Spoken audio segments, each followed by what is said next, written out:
सर्वात मोठी बातमी घडामोडी पाहण्यासाठी चॅनेल सबस्क्राइब करा। मराठवाड्यातील सर्व जिल्ह्यांमध्ये पक्षातील ज्येष्ठ नेते, आमदार आणि खासदारांची जिल्हा संपर्क प्रमुख म्हणून नियुक्ती करण्यात आली।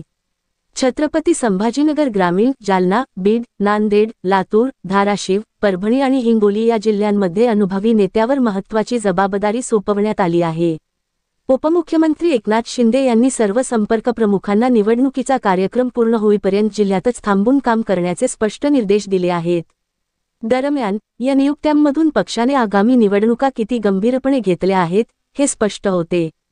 शिवसेना सचिव संजय मोरे यांनी शनिवारी राज्यातील 39 ठिकाणी जिल्हा संपर्क प्रमुख पदांची घोषणा केली।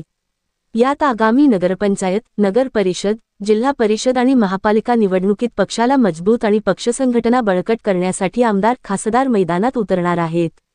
छत्रपती संभाजीनगर महानगर, विलास पारकर, छत्रपती संभाजीनगर ग्रामीण, अर्जुन खोतकर, जालना, अर्जुन खोतकर, भास्कर अंबेकर, बीड टी.पी. मुंडे, मनोज शिंदे, धाराशिव, राजन साळवी, नांदेड सिद्धराम मेत्रे, लातूर, किशोर दराडे, परभणी, आनंद जाधव, हिंगोली, हेमंत पाटील। आगामी निवडणुकांसाठी शिवसेना शिंदे गटाने कंबर कसली असून जोरदार तयारी केली जात आहे। संपर्क प्रमुख पदांची फक्त यादीत नाही तर त्यांनी स्पष्टपणे निवडणुका होईपर्यंत जिल्हे न सोडण्याचे आदेश देण्यात आले आहेत। आगामी निवडणुकीची जोरदार तयारी सुरू आहे।